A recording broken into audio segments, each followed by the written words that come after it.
یزید beneficiary ہے اس system کا. ان کو اگر اسلامک ہسٹری ذرا سی بھی پتا ہو، اہل سنت کی ساری تاریخ کی کتابیں اٹھا کے دیکھ لیں آپ. البدایہ والنہایہ جسے تاریخ ابن کثیر کہتے ہیں، تاریخ طبری اٹھا کے دیکھ لیں، تاریخ ابن خلدون اٹھا کے دیکھ لیں، ابن عساکر اٹھا کے دیکھ لیں، سب میں ڈیٹیلز موجود ہیں اور وہ فٹ ان بیٹھتی ہیں بخاری مسلم کے حدیث میں. وہ حدیث بھی اس میں نے لکھی نہیں ہے کہ کوفے کا گورنر تھا نعمان ابن بشیر صحابی رسول صلی اللہ علیہ وسلم. جب حضرت حسین علیہ السلام کے بارے میں پتا چلا یزید کو کہ یہ آ رہے ہیں وہاں پہ اور کوفے سے یہ ایک قیام کریں گے اور دعوت حق لانچ کریں گے، سب سے پہلا اس نے ڈیسیژن کیا کہ نعمان ابن بشیر کو کوفے کے گورنری سے ہٹا دیا. یہیں سے اس کی 2 نمبری شروع ہو گئی ہے. یہ کہتے ہیں پروف دیں، پروف آپ کو پتا ہے کیا ہے؟ اس لیے کہ نعمان ابن بشیر صحابی تھے، ان کو پتا تھا حضرت حسین کے ساتھ تو میں کوئی نیگیٹو نہیں کر سکتا، تو نرم رویہ رکھتے تھے. اور عبید اللہ ابن زیاد کو اس نے بھیجا. عبید اللہ ابن زیاد ایک ظالم آدمی تھا. صحیح بخاری میں انٹرنیشنل نمبر کے مطابق 3748 نمبر حدیث ہے کہ حضرت حسین ابن علی کا سر کاٹ کر عبید اللہ ابن زیاد کے سامنے تشت میں لا کے پیش کیا گیا. اللہ کی لعنت ہو، تمام فرشتوں کی لعنت ہو، تمام لعنت کرنے والوں کی لعنت ہو جن لوگوں نے حسین ابن علی کو اس طریقے سے شہید کیا. یہ صحیح بخاری شریف ہے 3748 انٹرنیشنل نمبر کے مطابق، جس میں امام بخاری نے حسین کے ساتھ علیہ السلام لکھا ہے.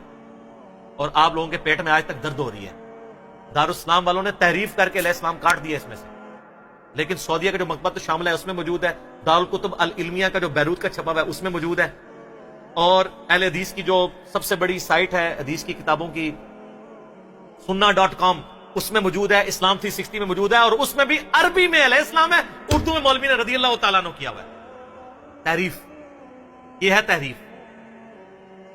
تو سر جب آپ چوری کریں گے نا اتنی سی بھی، تو اللہ نے ایک بلا آپ پہ چھوڑی ہوئی ہے جو مولانا شریف کو بخاری شریف سے باہر نکال کے پھینکتی ہے اور لوگوں کو بتاتی ہے یہ بخاری شریف ہے اور یہ مولانا شریف ہے.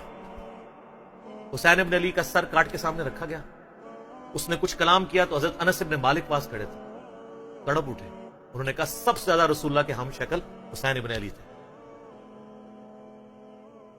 تو یہ ان لوگوں کا، اور یہ تھا گورنر کوفہ جو لگایا اس کام کے لیے گیا تھا. وہ کہتے ہیں یزید کو پتہ نہیں چلا، اس نے خود ڈیسیژن کیا. اچھا جی مان لیا. تو جب یہ خود اس نے ڈیسیژن کیا، اس کے بعد یزید نے پھر یقیناً اس سے عبید اللہ ابن زیاد کو جیل میں ڈلوا دیا ہوگا، کیونکہ آپ تو ہمیں کہانی کراتے ہیں کہ دریائے فرات کے کنارے کتا بھی پیاسا مر جائے تو حکمران کی ذمہ داری ہے. تو یزید نے پھر حسین ابن علی نبی کا بچہ جب قتل ہوا، اتنے وہ اپنے بچوں کے ساتھ رشتہ داروں کے ساتھ، تو اس کو جیل میں ڈلوا دیا ہوگا. کوئی ضعیف روایت ہی لے آئے. اور اگلے دن میں ایک مولوی کو سن رہا تھا، وہ کہتا ہے آپ کو پتا ہے حسین سے لڑنے کے لیے جو آیا تھا وہ کون تھا؟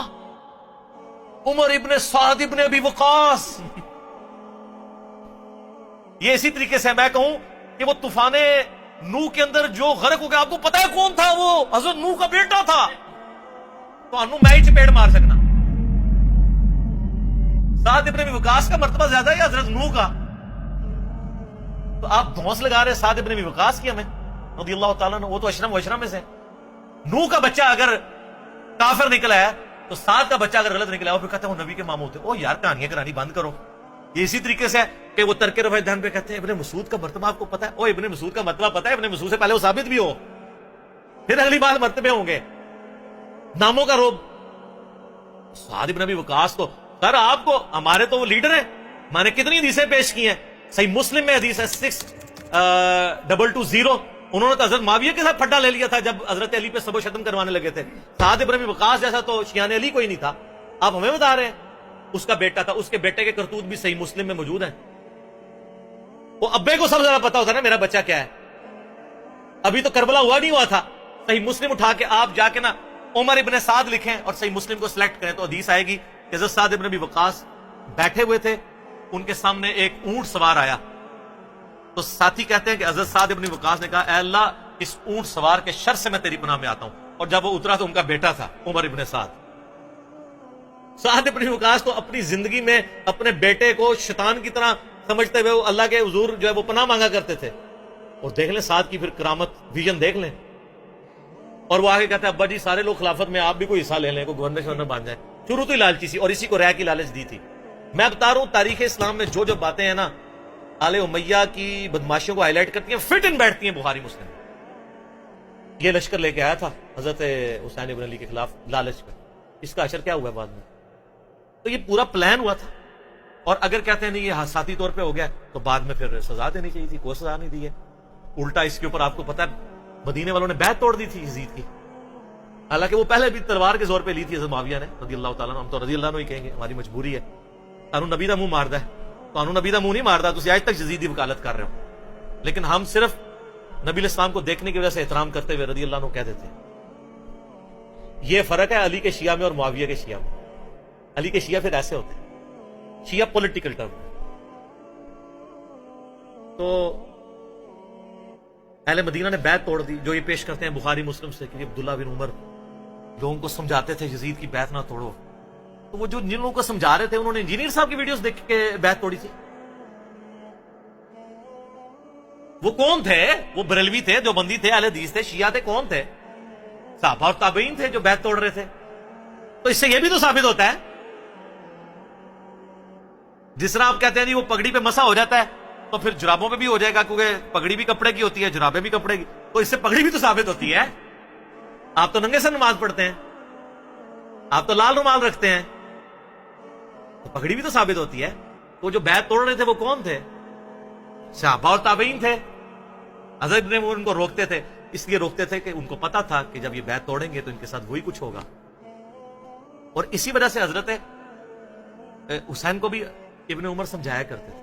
میرا یوٹیوب پہ کلپ بھی ہے یہ، جو ایک انہوں نے ایک اور چھوڑی بھی ہے نا بات کہ وہ حضرت حسین نے 3 شرائط رکھ دی تھی، اتنی بڑی کہانی کرائی ہے، اس کے اوپر میرا کلپ موجود ہے، میں تو اس پہ گھنٹوں زبانی بول سکتا ہوں۔ تو پھر جب وہ بیعت توڑی ہے تو اس نے مدینے کے اوپر چڑھائی کروا کے واقعہ ہرا ہوا، بخاری مسلم میں درجنوں حدیث ہے، اس طرح قتل و غارت ہوا، عورتوں کی عصمت دری ہوئی، اور پھر ساتھ ہی اس کے بعد خانہ کعبے کے اوپر چڑھائی کی، کیونکہ عبداللہ ابن زبیر بھی نہیں بیعت کر رہے تھے یزید کی، خانہ کعبہ کا غلاف اور ایک دیوار ڈیمیج ہو گئی، پھر یزید مر گیا، تو پھر حضرت ابن زبیر نے کہا تمہارا شیطان مر چکا ہے، واپس جاؤ، پھر وہ واپس گئے، پھر 9 سال تک ابن زبیر نے خلافت قائم کی مکے کے اندر اور مدینے کے اندر۔